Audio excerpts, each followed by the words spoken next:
Ternyata presiden yang saat ini, Pak Jokowi, ingin lebih meningkatkan status hukum peraturan presiden nomor 74 menjadi undang-undang.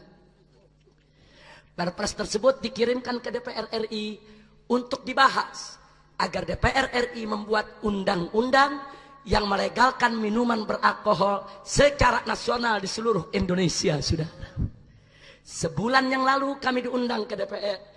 Lagi-lagi DPR minta pendapat kami dan membujuk kami untuk kami bisa merestuinya. Kami katakan tidak, tidak, saudara.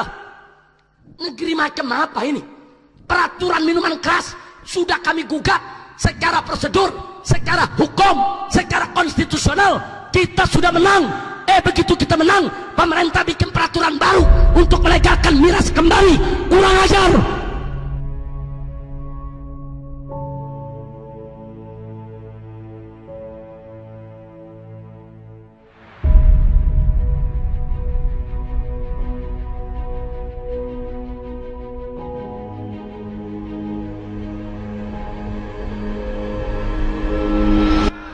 Udah lulus belum?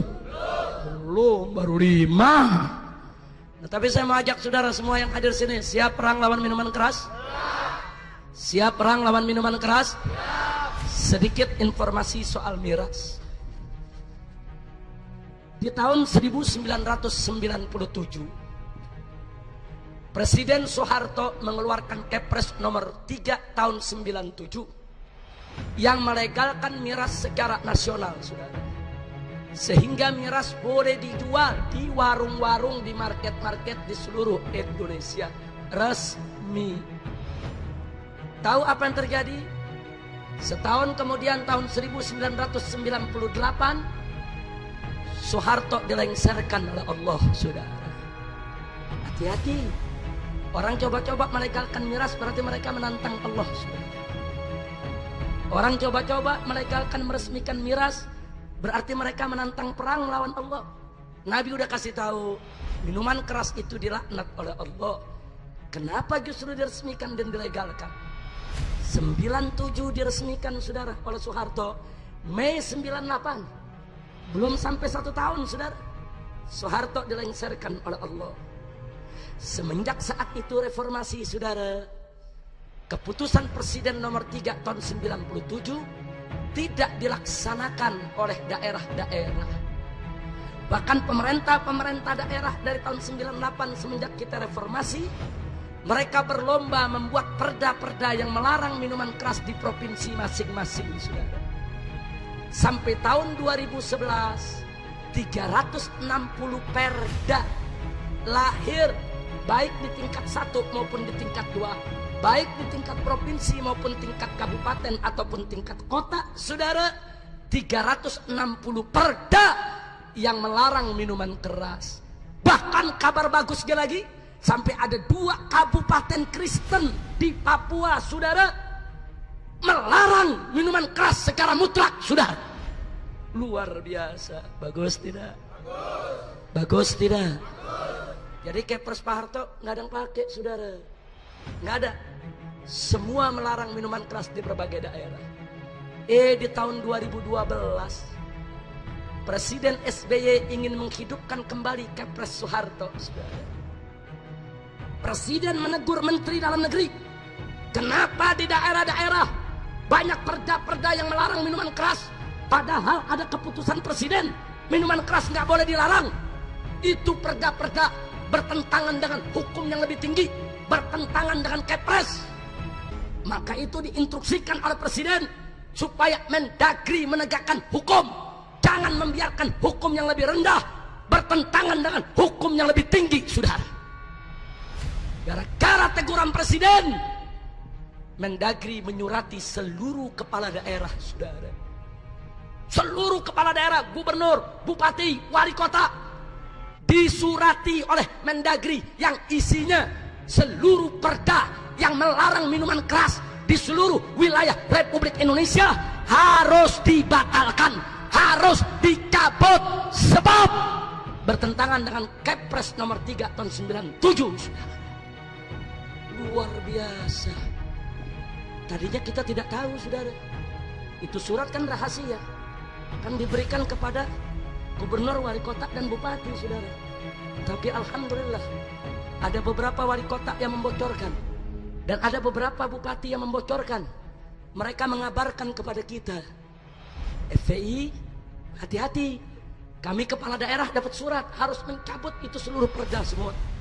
Kenapa para bupati, para gubernur, dan para wali kota kok memberitahu FPI, saudara? Karena mereka tahu betul sebelum perda-perda itu lahir, kita dorong setiap kepala daerah untuk membuat perda, saudara.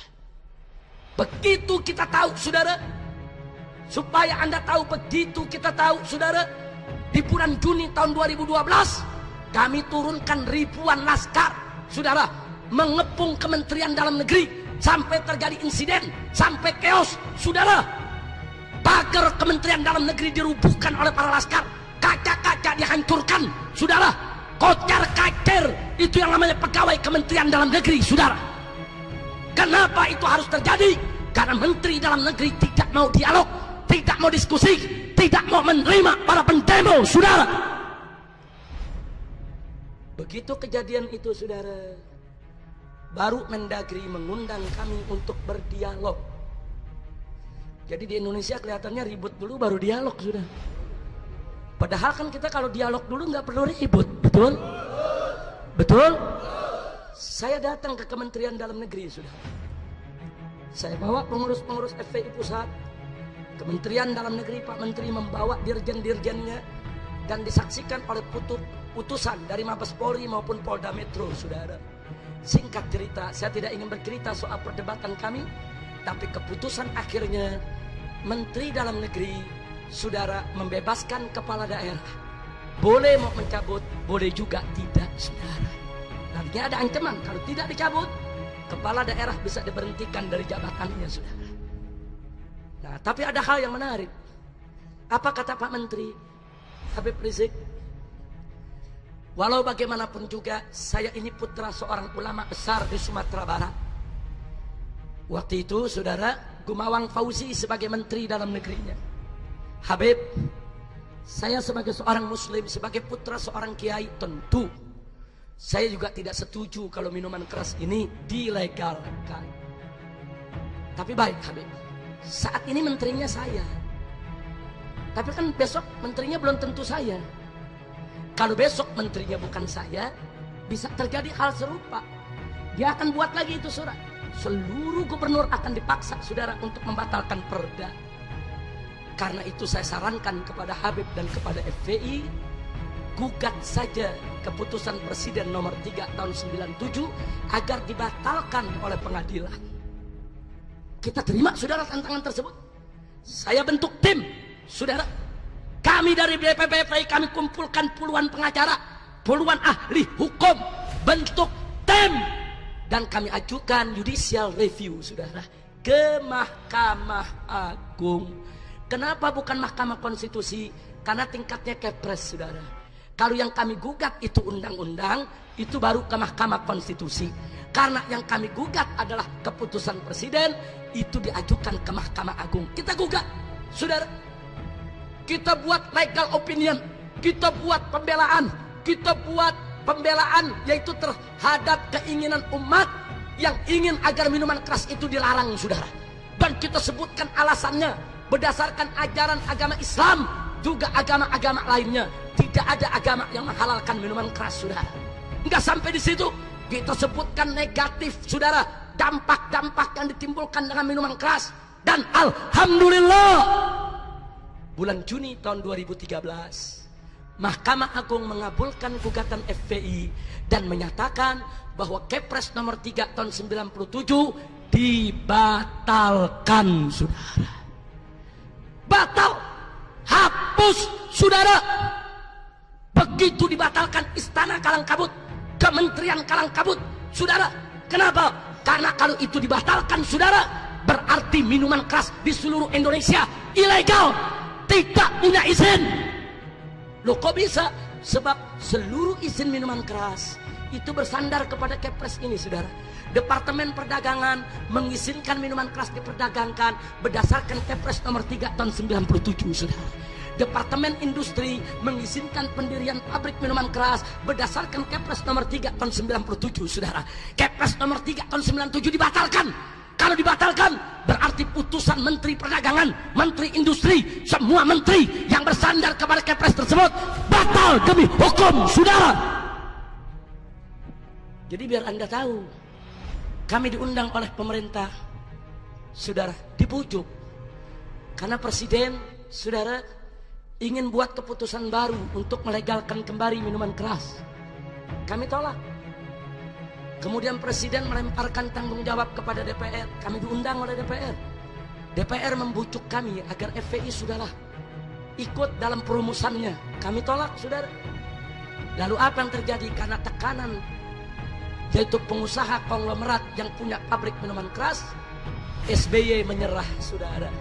Sebelum dia lengser, saudara, di bulan Desember tahun 2013, SBY mengeluarkan Perpres nomor 74 tahun 2013. Perpres, peraturan presiden yang isinya sama perdes dengan Kepres nomor 3 tahun 97 yang sudah dibatalkan. Cuma bedanya di Kepres nomor 3 tahun 97, Homer disebut miras, minuman keras. Tapi di Perpres nomor 74 tahun 2013 namanya dirubah menjadi minol, minuman beralkohol. Isinya sama, saudara. Kami tolak. Nah, lalu apa yang terjadi setelah itu, saudara? 3 bulan yang lalu, saudara, ternyata presiden yang saat ini, Pak Jokowi, ingin lebih meningkatkan status hukum peraturan presiden nomor 74 menjadi undang-undang. Perpres tersebut dikirimkan ke DPR RI untuk dibahas agar DPR RI membuat undang-undang yang melegalkan minuman beralkohol secara nasional di seluruh Indonesia, saudara. Sebulan yang lalu kami diundang ke DPR. Lagi-lagi DPR minta pendapat kami dan membujuk kami untuk kami bisa merestuinya. Kami katakan tidak, saudara. Negeri macam apa ini? Peraturan minuman keras sudah kami gugat secara prosedur, secara hukum, secara konstitusional. Kita sudah menang. Begitu kita menang, pemerintah bikin peraturan baru untuk melegalkan miras kembali. Kurang ajar. Jadi pemerintah nggak menghargai putusan Mahkamah Agung dong. Kita rakyat disuruh taat hukum, tapi pemerintah tidak mendidik kita, mencontohkan kepada kita untuk taat hukum. Hukum sudah dibatalkan, kenapa harus dihidupkan kembali? Saya tanya, kurang ajar tidak? Jawab yang keempat, kurang ajar tidak? Licik tidak? Licik tidak? Ini licik, saudara. Nah, maka itu kita tunggu hasilnya, saudara. Sekarang DPR lagi membahas, saudara. Mungkin sebulan, 2 bulan, 3 bulan lagi DPR akan mengumumkan undang-undang minuman beralkohol, di mana minuman keras akan diizinkan kembali untuk didistribusikan di seluruh Indonesia. Saudara, kami FPI sudah berjuang dari tahun 1998. Perang jatuh bangun melawan minuman keras, saudara. Ribuan laskar kami dari Sabang sampai Merauke keluar masuk penjara gara-gara perang melawan minuman keras, saudara. Bahkan tokoh-tokoh kami di daerah yang diculik, yang dianiaya, yang dibunuh, saudara, gara-gara perang melawan minuman keras, saudara. Dan baru 2013 kami menikmati kemenangan tersebut, saudara, di mana akhirnya keputusan presiden yang melegalkan minuman keras dibatalkan oleh Mahkamah Agung, saudara. Perjuangan yang sudah belasan tahun, saudara, kami rintis, kami perjuangkan dengan susah payah. Tahu-tahu sekarang mau dibatalkan begitu aja sama presiden dan DPR. Baik, saudara, kalau begitu cara presiden dan DPR, maka kalau besok minuman keras dilegalkan kembali, saudara, kami tidak akan tuntut lagi ke pengadilan. Kami tidak akan mau judicial review lagi. Kami nggak mau ke Mahkamah Agung, kami nggak mau ke Mahkamah Konstitusi, saudara. Sebab kalau kami tuntut lagi di Mahkamah Konstitusi, nanti kami menang lagi, dibikin lagi peraturan baru yang melegalkan. Capek tidak? Capek tidak? Nah, kalau begitu jadi bagaimana, Habib? Ya sudah, kalau pemerintah ngotot mau melegalkan minuman keras, saya akan ajak umat Islam dari Sabang sampai Merauke. Yuk, mari rame-rame kita perang terbuka melawan minuman keras, saudara. Takbir! siap ganyang minuman keras, siap hancurkan minuman keras, siap bakar pabrik minuman keras. Takbir.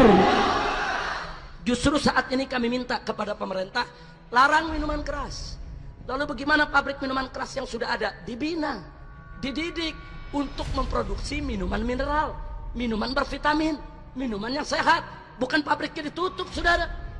Bukan alih produksi, alih fungsi dari minuman haram kepada minuman halal, sehingga pekerjanya tidak perlu di PHK, betul? Pabriknya tidak perlu dibakar, betul? Tapi kalau pemerintah ngotot mau melegalkan minuman keras, korban terus berjatuhan. Generasi muda kita perempuannya diperkosa, orang tawuran, orang bunuh-bunuhan, aneka ragam kejahatan gara-gara minuman keras. Maka tidak ada jalan lain, saudara, kecuali yuk kita bangkit bersama, hancurkan minuman keras di mana saja berada, saudara. Takbir. Siap tidak perang lawan minuman keras? Siap perang lawan narkoba? Siap perang lawan ganja? Takbir. Tapi kita jangan emosi dulu saat ini, saudara. Tunggu tanggal mainnya. Jadi kami minta kepada Presiden dan kepada DPR RI untuk jangan coba-coba mengeluarkan undang-undang yang mengizinkan minuman keras. Kalau pemerintah izinkan minuman keras, untuk siapa kalian bekerja? Apa untuk melindungi rakyat? Apa untuk melindungi yuyun-yuyun yang lainnya supaya tidak diperkosa, saudara? Kalian bekerja, saudara, untuk siapa? Kalau kalian izinkan minuman keras, kalian bekerja untuk pabrik minuman keras. Kalian bekerja untuk pengusaha konglomerat yang punya pabrik minuman keras. Kalian bekerja untuk hotel-hotel berbintang yang menjual minuman keras. Jadi kalian bukan bekerja untuk rakyat, bukan bekerja untuk negara, bukan bekerja untuk bangsa. Kalian bukan menjunjung Pancasila yang sila pertamanya adalah ketuhanan yang Maha Esa, tapi kalian semua menjunjung tinggi Pancasila yang sila pertamanya adalah kesetanan yang luar biasa. Betul? Takbir. Sallu ala Nabi. Kami diundang ke DPR, saudara. Apa orang DPR mengatakan, Habib Rizik, ini apa-apaan ini FPI? Minta pabrik minuman keras ditutup, minta perjudian dilarang, minta pelacuran nggak boleh dilokalisasi. FPI mesti tahu, kata anggota DPR, ini Indonesia bukan negara Islam. Ini haram, itu haram. Ini nggak boleh, itu nggak boleh. Ini harus dilarang, itu nggak boleh ada. Habib mesti tahu, ini bukan negara Islam. Galak bener tuh orang. Jawab jangan. Jawab jangan. Ya, kita orang Betawi digituin. Ikan bawal buat terong, dijual gue borong. Betul? Kita bilang, tunggu dulu. Tuan-tuan anggota DPR yang terhormat. Tunggu dulu. Tunggu dulu. Ya, Indonesia memang bukan negara Islam. Ya, Indonesia memang bukan negara Islam. Tapi kalian mesti tahu, Indonesia juga bukan negara setan, monyong. Betul? Saya mau tanya, Indonesia negara setan bukan? Indonesia negara setan bukan? Indonesia negara setan bukan? Indonesia adalah negara berdasarkan ketuhanan yang Maha Esa. Baca dalam Muqaddimah Undang-Undang Dasar 1945 dan baca di pasal 29 ayat 1, saudara, bahwa negara Republik Indonesia berdasarkan ketuhanan yang Maha. Ayo semua, Indonesia berdasarkan ketuhanan yang Maha. Jadi Indonesia berdasarkan kesetanan atau ketuhanan? Kesetanan atau ketuhanan? Bagus tidak? Takbir. Ketuhanan yang Maha Esa. Saya mau tanya semua di sini, siapa itu Tuhan yang Maha Esa? Jawab yang kompak, siapa itu Tuhan yang Maha Esa? Siapa itu Tuhan yang Maha Esa? Kalau Indonesia berdasarkan ketuhanan yang Maha Esa, maka segala pemahaman yang bertentangan dengan nilai-nilai luhur ketuhanan yang Maha Esa harus dilarang di Republik ini, saudara. Seperti pemahaman ateis, pemahaman komunis, pemahaman marxis, pemahaman leninisme, pemahaman liberal, pemahaman-pemahaman yang bertentangan dengan nilai luhur ketuhanan yang Maha Esa harus dilarang di Republik ini. Betul? Betul? Begitu juga perbuatan apa saja yang bertentangan dengan nilai-nilai luhur ketuhanan yang Maha Esa wajib dilarang di negara Republik Indonesia, sudah. Saya mau tanya, Apakah pelacuran sesuai dengan nilai luhur ketuhanan yang Maha Esa? Perjudian, riba, aliran sesat, minuman keras. Karena itu semua itu wajib dilarang. Tidak boleh ada di negara yang berdasarkan ketuhanan yang Maha Esa. Betul? Betul? Saya sampaikan kepada anggota DPR, ini bukan negara setan. Ini negara berdasarkan ketuhanan. Jadi kalau ada kiai, ada habib minta pabrik minuman keras ditutup, tempat pelacuran ditutup, tempat perjudian ditutup, mereka sudah Pancasilais, mereka menjunjung tinggi sila pertama dalam Pancasila, ketuhanan yang Maha Esa, bahkan mereka mengamalkan itu. Betul? Betul? Justru pejabat-pejabat yang mengizinkan minuman keras, yang melokalisasi pelacuran, yang membiarkan kemungkaran, berarti mereka memperkosa Pancasila, mereka injek-injek Pancasila, mereka yang menjadi pengkhianat Pancasila. Betul? Takbir. Dan kita sampaikan di depan DPR, sudah. Kalau Anda ngotot pabrik minuman keras mau diizinkan, kalau Anda ngotot tempat pelacuran mau dilokalisasi, saya usul, kalau begitu Pancasila sila pertama rubah saja, jangan ketuhanan yang Maha Esa, tapi kesetanan yang luar biasa. Rubah saja, jadikan Pancasila satu ketuhanan yang Maha Esa. Bagus tidak? Bagus tidak? Bagus tidak? Implementasinya maksiat nggak boleh ada, komunis nggak boleh ada, begitu dong. Betul? Nah tapi ini Pancasila satu ketuhanan yang Maha Esa, gablay di mana-mana. Ngawur tidak? Ngawur tidak? Masya Allah, kira-kira jelas tidak? Baru abis dibentak begitu anggota DPR ngangguk, oh begitu. Oh begitu Habib ya? Oh iya, kalau Anda mengizinkan Anda pengkhianat Pancasila, Anda pemerkosa Pancasila. Betul? Kira-kira jelas tidak?